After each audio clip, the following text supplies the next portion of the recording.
Shalom, selamat bertemu kembali dalam Renungan Harian Toraya, edisi Selasa 28 April tahun 2020. Hari ini kita akan bersama-sama membaca dan merenungkan firman Tuhan dari kitab 1 Petrus pasal 1 ayat 17 sampai ayat yang ke-25.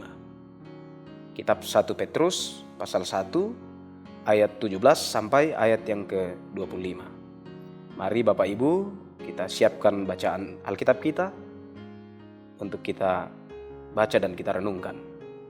Sebelumnya kita memohon pertolongan Roh Kudus agar firman-Nya boleh kita mengerti dan kita lakukan dalam hidup ini. Marilah kita berdoa. Terpujilah Allah, Tuhan kami, Tuhan yang memelihara hidup kami di tengah-tengah situasi yang kami hadapi sekarang ini. Kami semua terus dipanggil Tuhan untuk boleh merenungkan hidup kami dan menghubungkannya dengan firman Tuhan dimanapun kami berada. Hari ini kami akan membaca firman Tuhan. Tolonglah kami dengan kuasa Roh Kudus-Mu, supaya kami semua mengerti firman-Mu dan kami dapat melakukannya di dalam hidup ini, supaya hidup kami terus berkenan menjadi persembahan bagi Tuhan. Dengarkan doa kami Tuhan, di dalam nama Tuhan Yesus kami berdoa. Amin. Kitab 1 Petrus pasal 1 ayat 17 sampai ayat 25, firman Tuhan berbunyi demikian.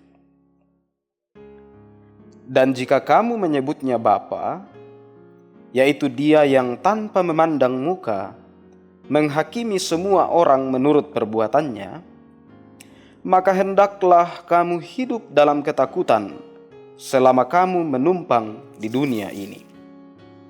Sebab kamu tahu bahwa kamu telah ditebus dari cara hidupmu yang sia-sia, yang kamu warisi dari nenek moyangmu itu, bukan dengan barang yang fana, bukan pula dengan perak atau emas, melainkan dengan darah yang mahal, yaitu darah Kristus yang sama seperti darah anak domba yang tak bernoda dan tak bercacat. Ia telah dipilih sebelum dunia dijadikan, tetapi karena kamu, Ia baru menyatakan dirinya pada zaman akhir. Oleh Dialah kamu percaya kepada Allah yang telah membangkitkan Dia dari antara orang mati dan yang telah memuliakannya sehingga imanmu dan pengharapanmu tertuju kepada Allah.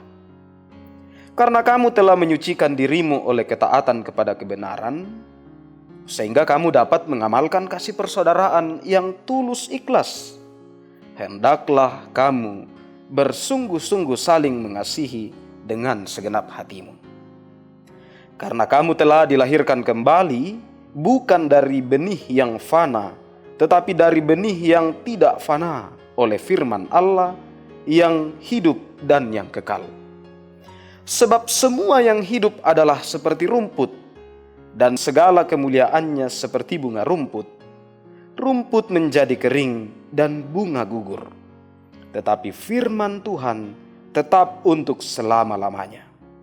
Inilah firman yang disampaikan Injil kepada kamu. Amin. Bapak, Ibu, Saudara-saudara yang dikasihi Tuhan, tema kita dalam Renungan Harian Toraya hari ini adalah kasih yang muncul dari iman. Pak Kaboro, tubuh tulu diomai kapatonganan. Ada ungkapan orang yang mengatakan, tidak mudah memperoleh kesuksesan, tetapi lebih sulit lagi mempertahankan.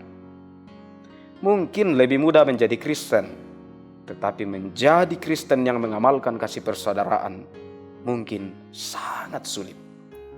Orang Kristen yang tersebar di provinsi Asia Kecil, Kekaisaran Romawi, sering disebut sebagai pendatang. Situasi itu membuat mereka selalu menghadapi tantangan, hingga sebagian dari mereka lari dari panggilan iman dengan tidak lagi saling mengasihi dan hidup kudus. Petrus mengirim surat ini untuk menguatkan orang-orang Kristen agar setia dalam iman walaupun menghadapi tantangan yang berat. Mereka harus saling mengasihi dan tetap menjaga kekudusan hidup. Melalui pengorbanan Yesus Kristus di kayu salib, hidup mereka telah ditebus dari cara hidup yang sia-sia.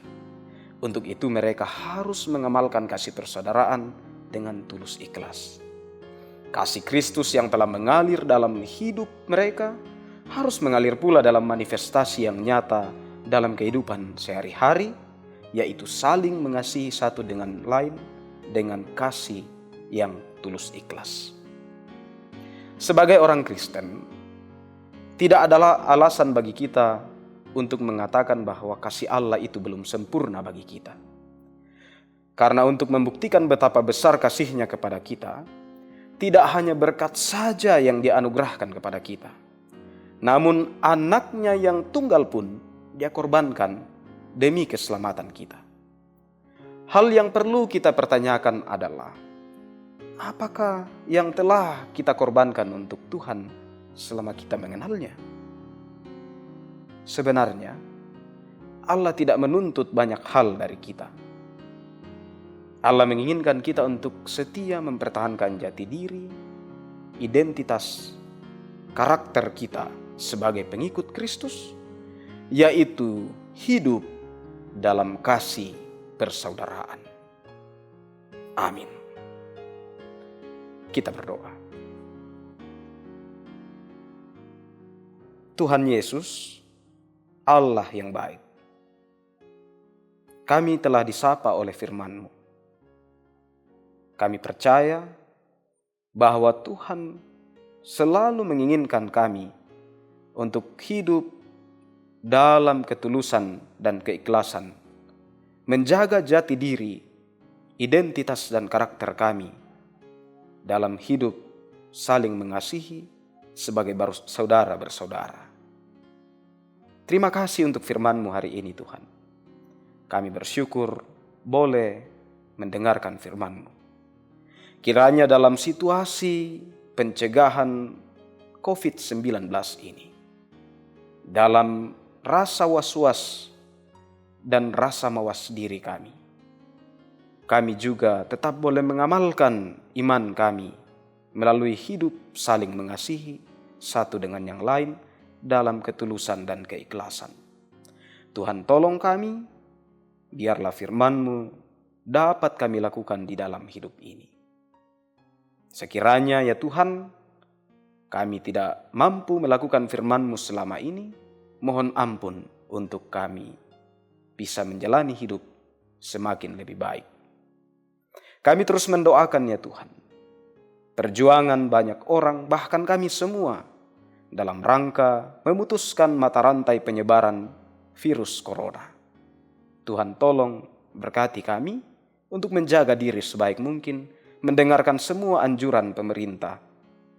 Tuhan tolong dengarkan doa kami, kiranya Engkau juga memberkati mereka yang berjuang untuk mengobati yang sakit dan mengarahkan hidup masyarakat menuju yang lebih baik, secara khusus orang-orang yang Kau beri kemampuan untuk mengamalkan ilmu pengetahuan mereka, kebijaksanaan mereka, untuk mencari obat yang terbaik dalam rangka menyembuhkan dan mencegah COVID-19 terus tersebar. Tuhan berkati hidup kami, berkati masa depan kami dan bangsa kami. Di dalam nama Tuhan Yesus kami berdoa. Amin.